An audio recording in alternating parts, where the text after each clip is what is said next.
En Memorias que Perduran de hoy hablaremos de este 10% destinado a la salud.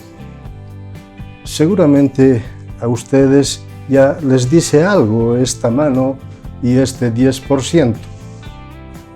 Vamos a conversar precisamente con el padre Mateo Bautista García, quien diríamos es el promotor de esta ley, que ya la había propuesto al gobierno de Evo Morales, pero también ahora en este gobierno de transición, la presidenta Áñez ha dado a conocer la decisión de apoyar con este 10%.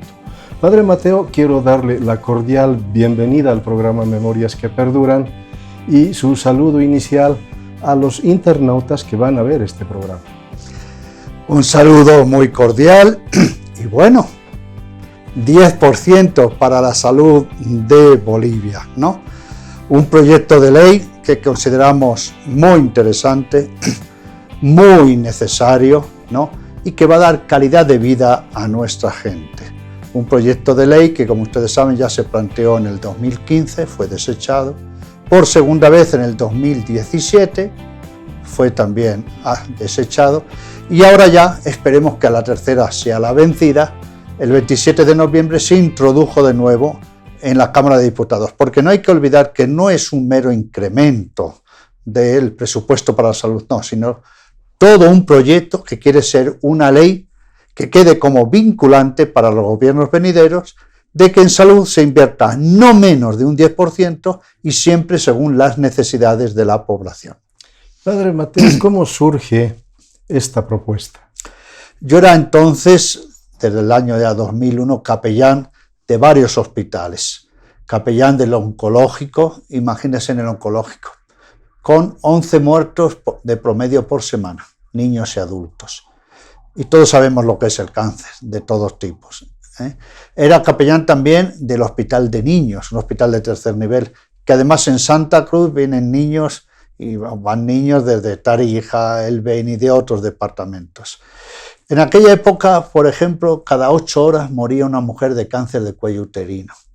Entonces, en un principio se pensó hacer un proyecto en torno al tratamiento de cáncer de cuello uterino, también desechado.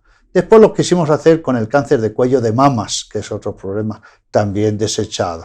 Y al final dijimos, ¿por qué no hacemos un proyecto que contemple todo? Que haya realmente un estudio, una financiación, una visión de conjunto, ¿no? Que tenga en cuenta también a los niños, por ejemplo, con hemofilia, al mundo de la salud mental, de la discapacidad, los que necesitan trasplantes. Entonces se pensó precisamente en un proyecto de ley en torno al 10% para la salud. Señalaba que el 2015 se dio la primera oportunidad con el gobierno de Evo Morales. ¿Cómo fueron estas gestiones? Sí, en primer lugar se elaboró el proyecto, se consultó con los técnicos, ¿no? Entre ellos el que hoy es ministro de Economía, el licenciado José Luis Parada, ¿no? Y yo visité en Santa Cruz a las bancadas de los partidos, a todas, porque ¿cuál era la idea? Que el proyecto lo firmara un diputado o un senador de cada partido, para que fuese un proyecto de todos y para todos, sin color político. Y era lo mejor porque firmando 1 o 2 diputados o senadores de cada bancada política no iba a tener ninguna dificultad. La verdad es que no lo conseguí. Hice un gran esfuerzo para dialogar con todos, ¿no? Lo veían bien, pero a la hora de presentarlo, no. Además, ¿qué hice? Fui recibido por el presidente Evo Morales por 35 minutos y yo le presenté también la idea de este proyecto y le dije, para que no crea usted que esto es algo contra el gobierno, ¿no? Un acto de oposición, no. Esto es un acto de salud. Porque le dijimos, en salud no hay política, no hay ideología, hay una necesidad, ¿no?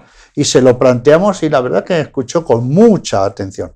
Ahí, por ejemplo, recuerdo que en aquella ocasión le dije, señor presidente, ¿por qué, por ejemplo, en Santa Cruz, en el Hospital del Seguro, no tenemos trasplantes de riñón? Imagínense cuánto sufre la gente en hemodiálisis. Así surgió. Entonces, como no pudimos conseguir que firmasen todos y cada uno de los diputados, elegimos 2 diputados ¿no? Y entre ellos la diputada Leni Chávez, que era una de la pastoral, ya iba a decir de antaño, ¿no? De gente colaboradora en las campañas, ¿no? Y se presentó en la Cámara de Diputados y bueno, la reacción fue de inmediato, ¿no? El padre Mateo quiere matar a los bolivianos, no está informado, ¿no? Pero tuvo su nota graciosa porque un ministro decía 11,5, otro 13, otro 17, oiga, parecía un bingo aquello, ¿no? Y después, bueno, vinieron las amenazas y yo tuve que dejar el país, ¿no? Se volvió a presentar en el 2017 y ni siquiera entró en la Cámara de los Diputados, ¿no? Y por tercera vez ya el 27 de noviembre. Esa ha sido y en la su historia. criterio, ¿dónde está la dificultad? En el año 2015 fue porque realmente no se quería debatir sobre el real estado de la salud. Yo creo que veían como que se van a mostrar las dificultades, las falencias, las necesidades, ¿no? Como que iba a perjudicar la imagen del gobierno, que eso es una necedad, porque esto es una necesidad, ¿no? Y violentamente, porque, bueno, se podía haber dicho no estamos de acuerdo, ¿no? Además, incluso algo muy sencillo, mire, teniendo mayoría absoluta, como tienen todavía, 2/3, es decir, no se recibe, se desecha y listo. Pero no, se respondió con una violencia extrema, ¿no? Además descartando, con una prepotencia, pero lo peor de todo, negando la realidad.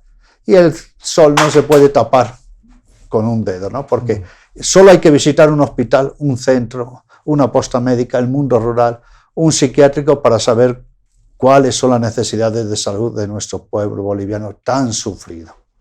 Y ahora, ¿cómo va este trámite con el gobierno de transición? Pero permítame también que diga en honor a la verdad, porque muchas veces, entonces los diputados y senadores no lo aceptaron, no. No, porque nunca llegó a manos de diputados y senadores. Esto es importante decir, que Bolivia tiene que saber, porque el gobierno directamente lo bloqueaba. Entonces no pasó nunca el proyecto a diputados y senadores, ¿no?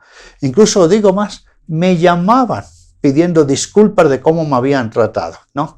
Entonces, ¿cómo está ahora? Primero estamos alegres.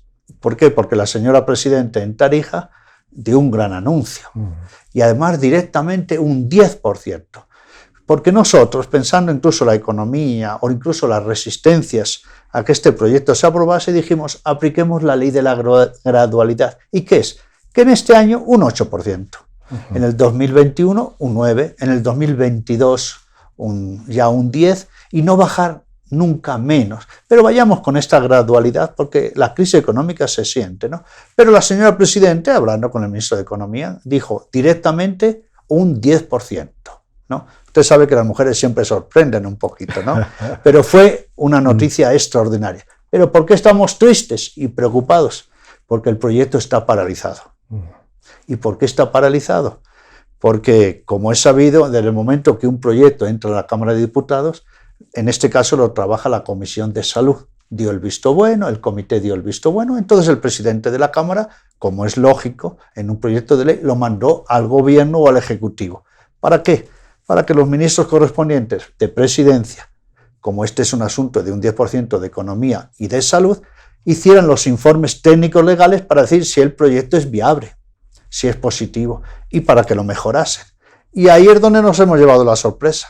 El señor ministro de Salud ya elaboró su informe, excelente, pero no tenemos, fíjese desde qué estamos hablando, ¿no? No tenemos el informe del ministro de la Presidencia ni el ministro de Economía. Entonces, al no tener estos informes, el proyecto no puede retornar, claro, a la Cámara de Diputados. ¿Y por qué estamos preocupados? Porque el reglamento de la Cámara dice que cuando se envía un proyecto al Ejecutivo tienen 20 días hábiles. Y ya esto ha cumplido el 16 de enero, casi un mes. Entonces, si no vuelve, no retorna este proyecto a la Cámara de Diputados, los diputados obviamente no lo pueden tratar. Es como que decir, desechamos este proyecto. Por eso estamos muy preocupados. Pero además estamos desconcertados porque no podemos entender que el ministro de Economía, que elaboró técnicamente este proyecto, ahora no haga su informe correspondiente. Y más cuando la señora presidenta lo anunció públicamente. Padre Mateo, ¿y ahora qué acciones están desarrollando para que se efectivice este 10%? Sí, lo primero, ya hemos pedido 2 audiencias con la señora presidenta, hemos estado con ella, ¿no? Y nos dijo, personalmente me voy a ocupar, voy a decir que se aceleren los informes técnicos pero no ha sido así, no ha sido así. Nosotros también hemos mandado los mensajes a los ministros, ¿no? Hemos mediado para que otros hablasen con los ministros, ¿no? Hemos hablado también incluso con el señor Doria Medina, que ahora va de fórmula con la candidata, ¿no? Para que tengamos estos informes. Y no hemos tenido respuesta, no hemos tenido respuesta. Yo mañana, Dios mediante, voy a estar en La Paz, voy a intentar de nuevo, si es posible, hablar con la señora Presidente, pero si no tenemos estos informes, como es normal, el proyecto, insisto, no vuelve a la Cámara de Diputados, es como decir, lo desechamos. Por eso, en este momento, si tenemos que ser realistas, le tendríamos que decir a Bolivia, lamentablemente, no tenemos la ley, ni siquiera el proyecto en la Cámara de los Diputados. Es una gran tristeza porque Bolivia necesita una ley. ¿Y por qué una ley? Muchos dirán, pero si la Presidenta ya lo dijo, pero es que corremos un riesgo, que es evidente, que venga un ministro de Economía o un jefe de Estado y diga, no hay plata, o se invierta menos. Entonces, ¿cómo vamos a quedar todos, todo lo que hemos luchado? Queremos un proyecto de ley que sea vinculante para todos los gobiernos venideros. Y recuerden que este proyecto no dice un 10%, no dice no menos de un 10% y según las necesidades del país que van creciendo.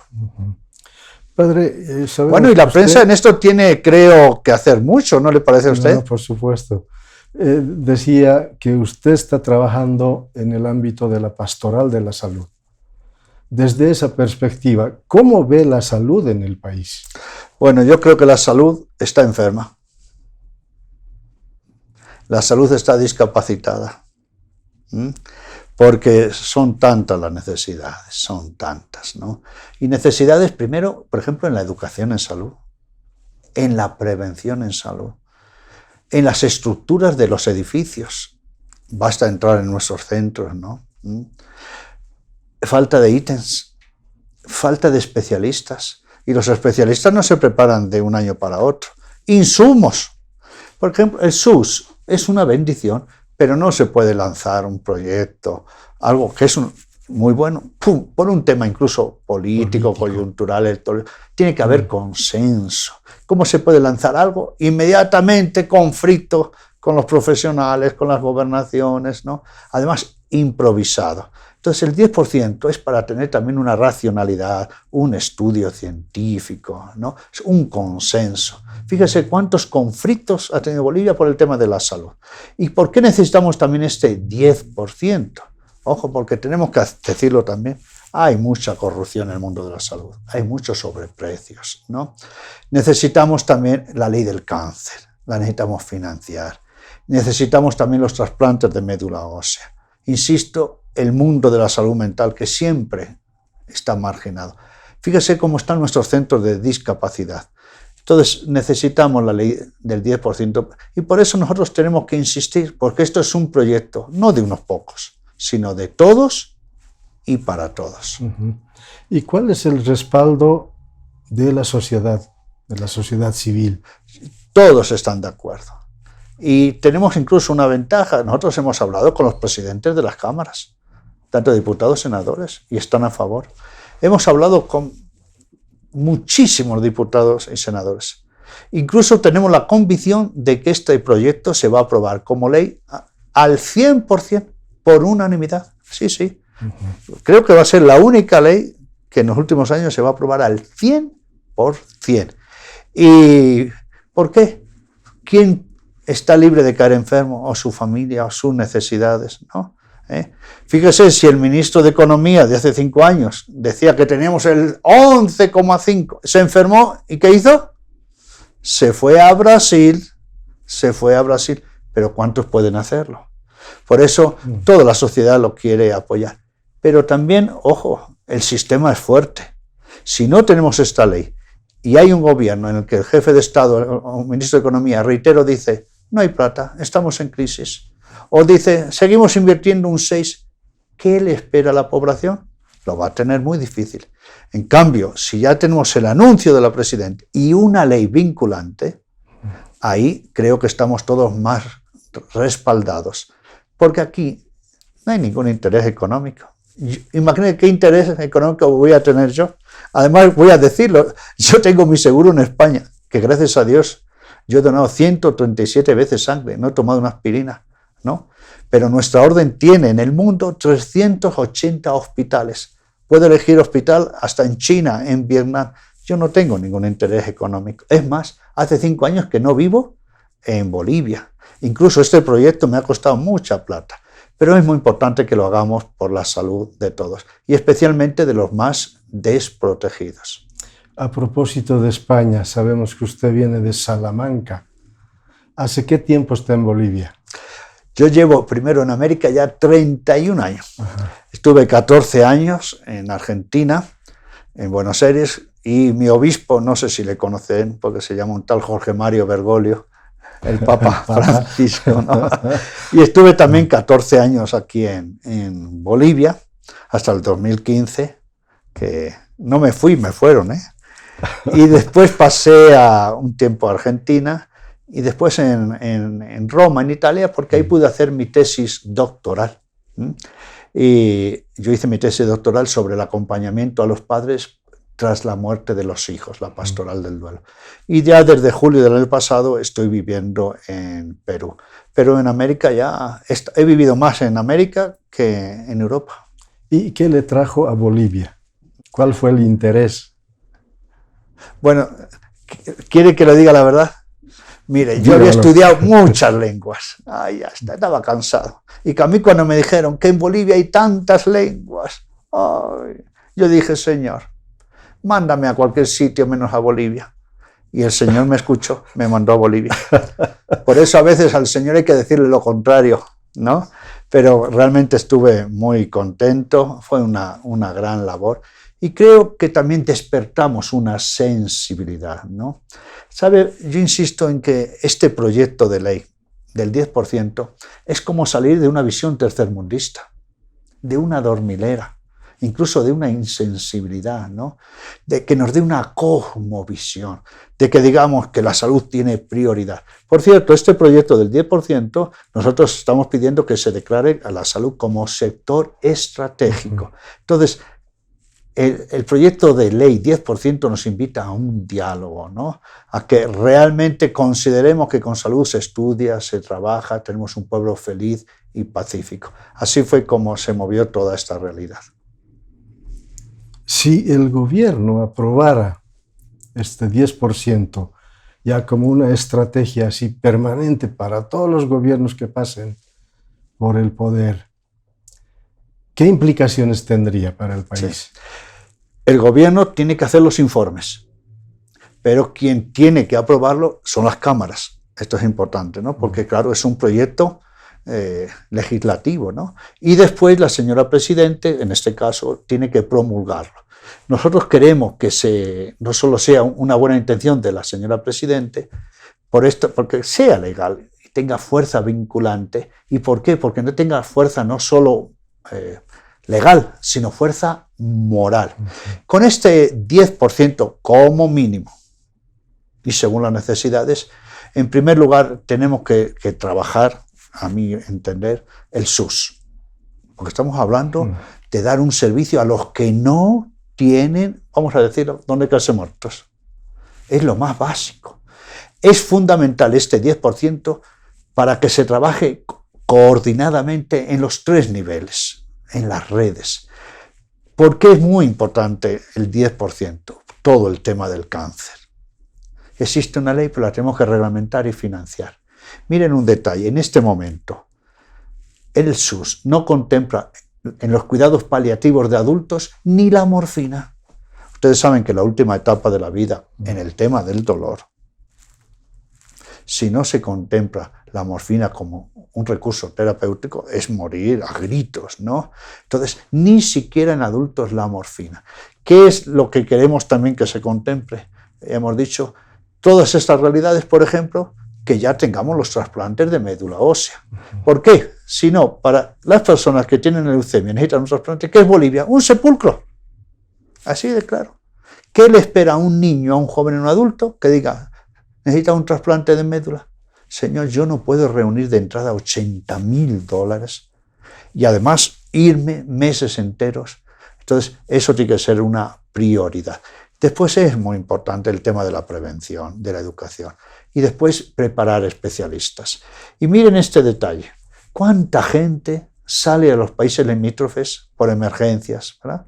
Porque no hay especialistas, porque no se fían. ¿Saben ustedes cuántos millones se gastan los bolivianos en el extranjero por estas cirugías? Si toda esa plata la invirtiéramos en Bolivia, sería algo extraordinario. Por tanto, estamos hablando de que el 10% es un tema de calidad y de calidad, pero privilegiando a los más necesitados. Claro, no olvidemos, ¿qué porcentaje en Bolivia no tiene un seguro mínimo? Casi más de un 50, un 60%. Ahí es donde sobre todo tiene que llegar la ley del 10% para la salud. Padre Mateo, esta iniciativa cuenta con el respaldo de la jerarquía de la Iglesia Católica. Bueno, esto surgió primero no en sí mismo como de la Iglesia, ¿no? Sino de un movimiento de ciudadanos, ¿no? Igual que yo soy sacerdote, entonces, ¿no? Pero esto es un proyecto de toda la sociedad, ¿no? Y la Iglesia, hoy precisamente celebramos el Día Mundial del Enfermo. ¿Y qué nos recuerda el Papa Francisco en su mensaje? Le corresponde a los gobiernos mirar, proveer por la gente más necesitada, ¿no? Entonces la Iglesia reconoce y la justicia social de que empieza por la salud, porque si no tenemos salud, ¿para qué queremos todo lo demás? Hace rato hablaba de la pastoral del duelo. ¿En qué consiste? La pastoral del duelo es una pastoral de la Iglesia de acompañamiento, especialmente después de la muerte de seres queridos, ¿no? Y nosotros venimos trabajando intensamente con esta pastoral, sobre todo desde el año 1993, donde abrimos lo que llamamos los grupos de duelo resurrección. Acompañamos todas las semanas, durante 2 horas, especialmente a los padres, papás y mamás, tras la muerte de los hijos. Y muertes por enfermedad, muertes por accidentes de tránsito, mucha muerte por violencia, homicidio, suicidio y algo muy triste, cuando por accidente hasta se provoca la muerte de un ser querido en el trabajo, en el campo. Entonces, la muerte no es fácil de asumirla, de los seres queridos, ¿no? Por ejemplo, yo soy el más pequeño de 9 hermanos y mi mamá murió cuando yo tenía 11 años. El más pequeño de 9. Pero especialmente cuando muere un hijo, o varios, porque ustedes saben que hay accidentes donde mueren varios, ¿no? O varios en una familia, a veces tenemos, ¿no? Entonces nosotros le queremos acompañar porque la muerte de un hijo es el mayor sufrimiento existencial que hay. Por eso le damos una continuidad, como digo, de todo un año, 2 horas por lo menos, y lo hacemos en grupos, en comunidad. ¿Para qué? Para que los padres que han pasado por esa experiencia apoyen también a otros. Esto no solo lo hacemos con los papás como todos los hijos, lo hacemos también con la viudez, porque muchos quedan viudos o viudas, mueren también los hermanos, y como insisto sobre todo en los duelos fuertes, homicidio, suicidio, violencia. Es la pastoral del duelo. ¿Y cómo asimilan, en este caso los familiares, estas situaciones de pérdida? Es muy doloroso. Precisamente yo estuve acompañando esta semana a una familia en la que el hijo se suicidó en casa de 22 años, ¿no?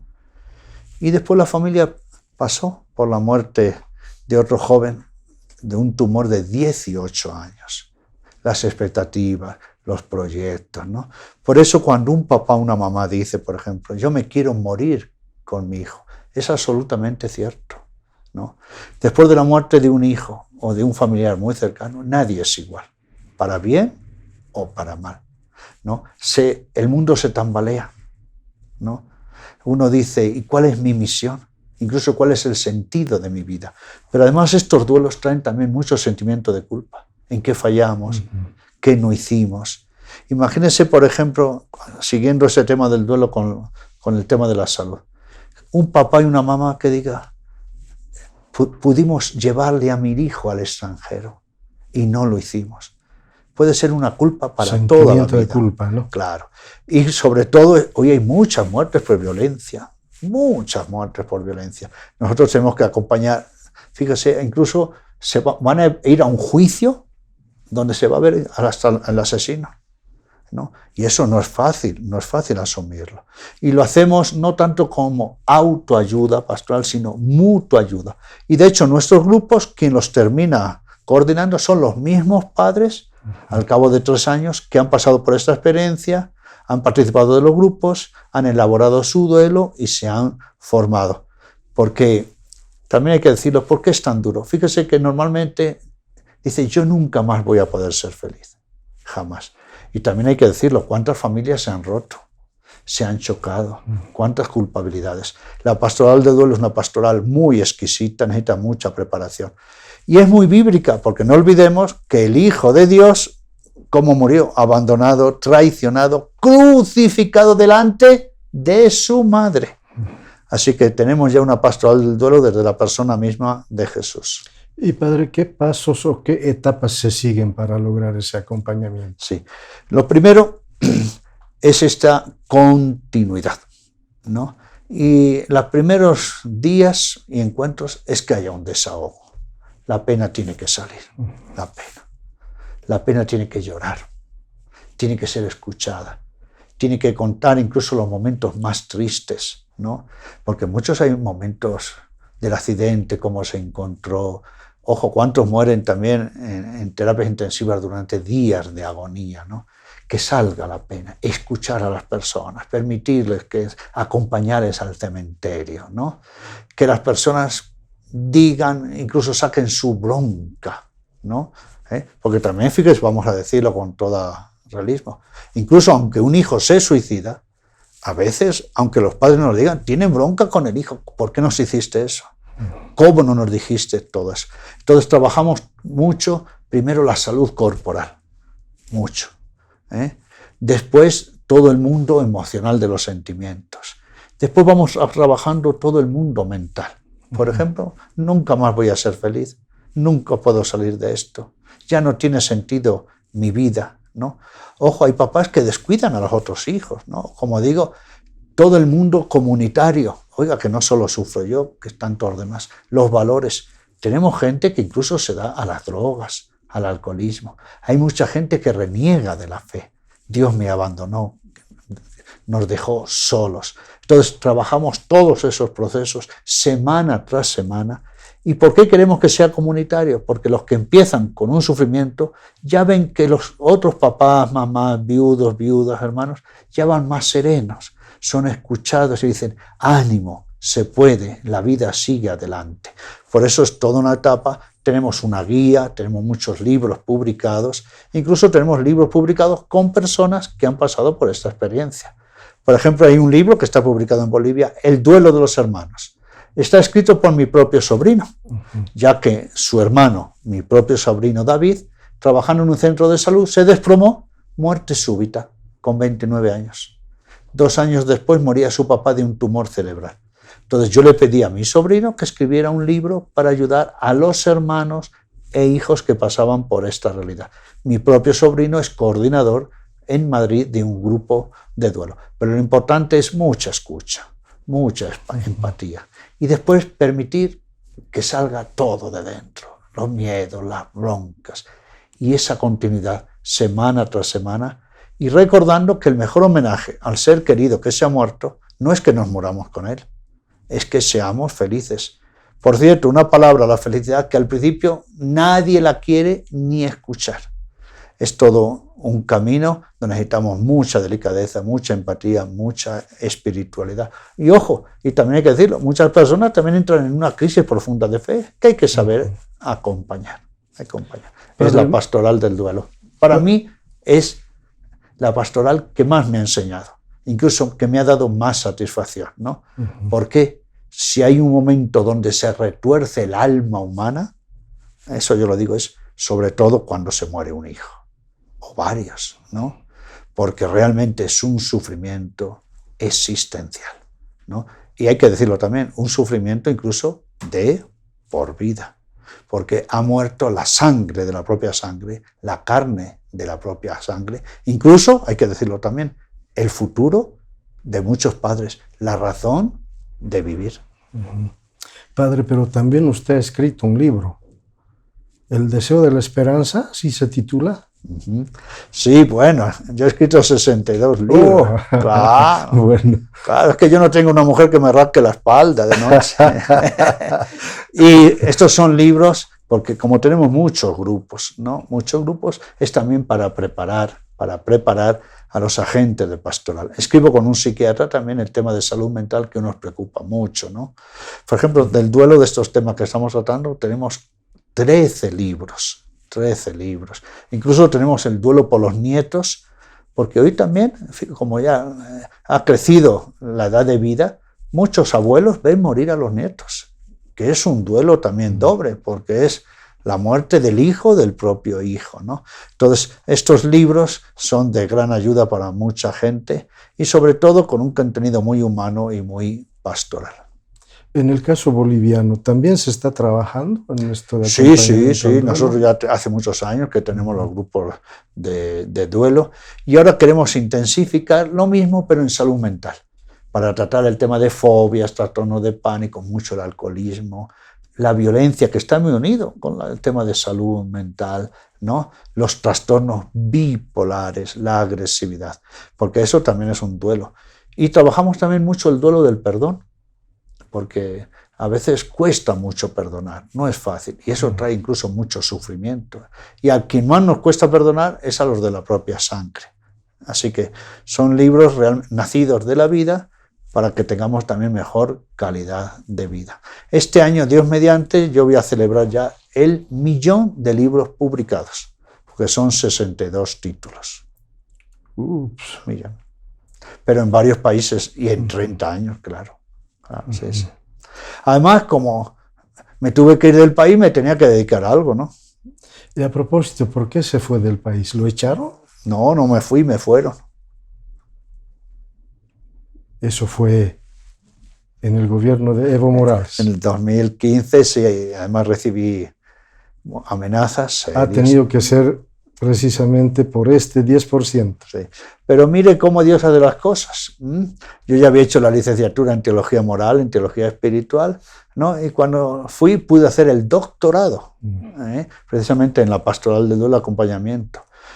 Pude trabajar, aprendí otras lenguas, visité países como la China, Vietnam, Tailandia. Nuestra orden de San Camilo tiene muchas obras, entre ellas leproserías, leprosos. Tenemos muchas casas con VIH-Sida, y muchos son en estos países. Pude conocer también países de África, ¿no? Así que para mí fue una gran bendición. Y también pude venir en los tiempos de vacaciones, digamos escolares, y pude seguir con campañas aquí en el país. Y una que me dio mucha satisfacción es poder conseguir, por ejemplo, la bomba extracorpórea, ¿no? Para el Hospital San Juan de Dios en Santa Cruz, que, ojo, un hospital público. ¿Y por qué? Porque queremos hacer cirugías, ya se hacen a corazón abierto, y que por primera vez en Bolivia podamos hacer ya el trasplante de corazón. Fue una campaña pequeña, $120.000, ¿no? Donde la gente fue muy generosa, pero la mayor satisfacción es que se puede tratar la gente que tenga dificultades de corazón en el hospital público. Porque si no va al hospital público, ¿dónde va? A una clínica. Y no baja menos de 10, 12 o $15.000. Por eso el 10%. Porque el 10% ¿para quién es? Para todos, ¿eh? Para todos. Yo sueño también, y permítame que lo diga, en que un día se diga, los centros públicos tienen mejores profesionales que los centros privados. Veamos países como España, por ejemplo. ¿Dónde están los mejores profesionales de salud? ¿En la parte privada o pública? En la pública. ¿Dónde ganan como Dios manda? ¿Dónde se prepara especialistas? En la parte pública. Y si otros países lo han podido hacer, ¿por qué nosotros no? Y también este 10% es para abrirnos los ojos. Miren ustedes, si hoy llegara, que se habla tanto, el coronavirus a Bolivia, ¿estaríamos preparados? Dígame, si el dengue nos supera, ¿no? Hoy, como me recordaban, la canina, la rabia canina. Iba a decir la rabia política, pero no, la rabia canina, ¿no? Entonces, ojo, que en salud hay que trabajar la prevención, la educación, una visión de... Entonces, el 10% tiene una gran misión. Y también vamos a decirlo, el 10% es para ver si terminamos con la corrupción en salud, los sobreprecios, ¿no?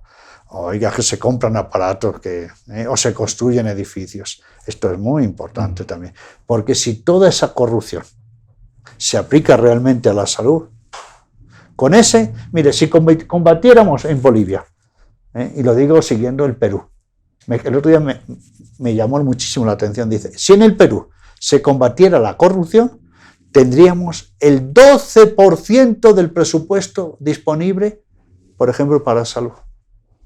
Combatiendo en Bolivia la corrupción, podríamos financiar el 10%. El 10%.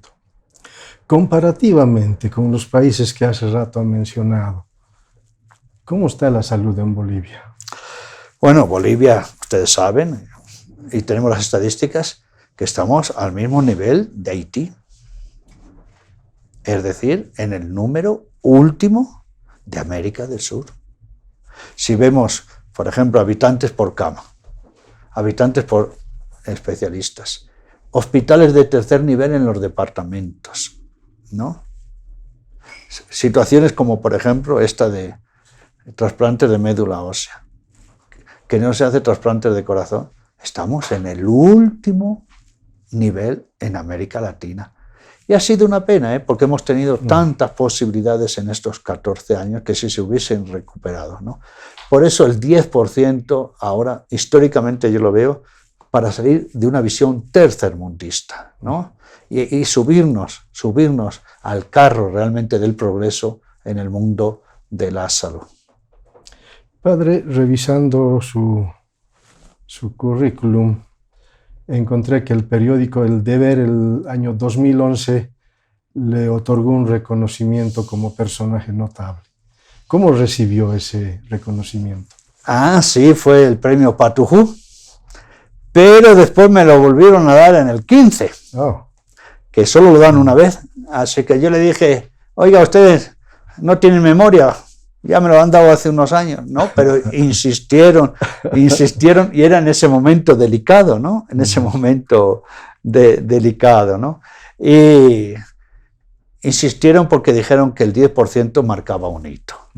Yo le dije, mire, como además ya lo había recibido en el 11, ¿no? Digo, yo lo quiero recibir en honor del movimiento 10%, de tantas personas anónimas que están luchando, que nadie va a saber su nombre, ¿no?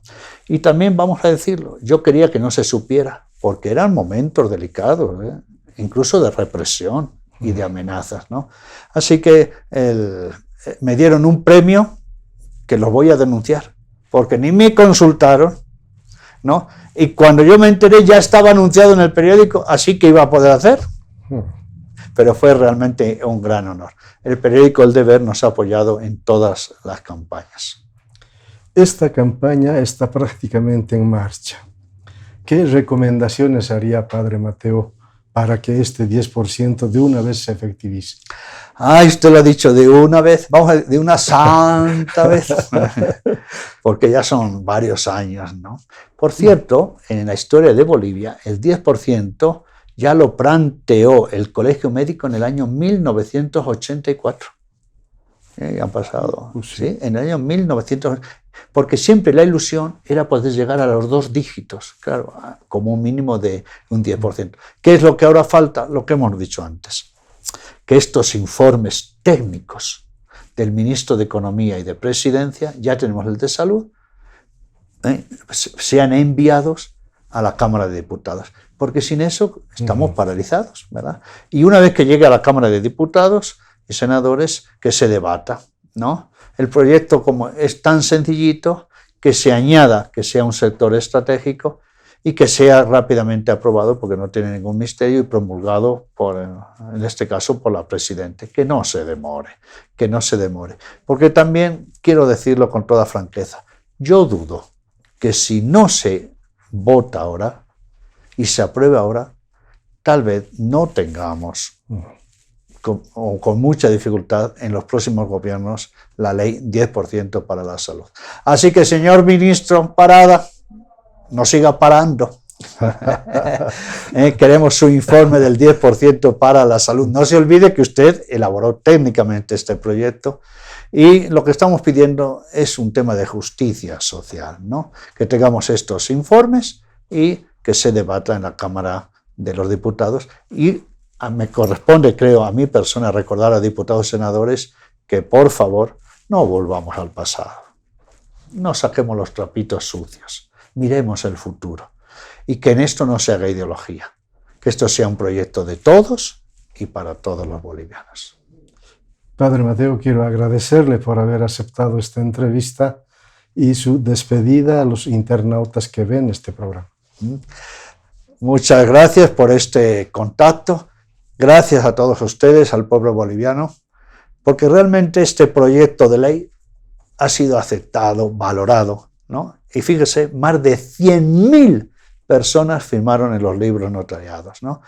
Han sido momentos de muchas dificultades, pero siempre hemos tenido el apoyo y el cariño de los ciudadanos de Bolivia, ¿no? Ahora todos juntitos tenemos que empujar para que esto sea una realidad y que con este 10% tengamos un pueblo educado, feliz, saludable, ¿no? Y que realmente, sobre todo el tema de la salud, sea también un motivo de pacificación. Gracias y que el Señor les bendiga y sea su plena salud y salvación. Y gracias a usted por su tiempo y esta entrevista tan interesante. Gracias, Padre Mateo. Y bueno, y tendremos que venir para celebrar con una botellita de buen vino, Colbert, yo tomo vino Colbert, ¿no? Y con unos mariachis ya, la ley 10% para la salud. Y unos caporales. Esperamos que sea así. Caporales. Ojalá que sea así. Gracias. Una campaña, un movimiento por el 10% que el gobierno debería destinar a la salud, pero ya como una estrategia gubernamental. El Padre Mateo Bautista García, diríamos que es el promotor de esta iniciativa, pero él no está solo. Detrás de él hay todo un movimiento en la perspectiva de lograr que el gobierno destine este 10% para la salud. Esperamos que el gobierno de transición, que ya ha prometido que esto es posible, viabilice de una vez a través de la Cámara de Senadores, de Diputados, y promulgue la ley. Una ley que va a favorecer no a un partido político, no a un movimiento pequeño, va a favorecer a todo el país. El país necesita que este 10% sea destinado para la salud. Esperamos que esta iniciativa de una vez reciba el apoyo gubernamental y se cristalice y se efectivice de una vez. Amigos del programa Memorias que Perduran, esperamos que esta iniciativa reciba el respaldo de nuestro gobierno y que, como ha dicho el Padre Mateo, podamos celebrar con mariachis, tomarnos un vino para abrazarnos todos y pues impulsar esta iniciativa de aquí para adelante. Amigos del programa, gracias por seguirnos y será hasta otra oportunidad.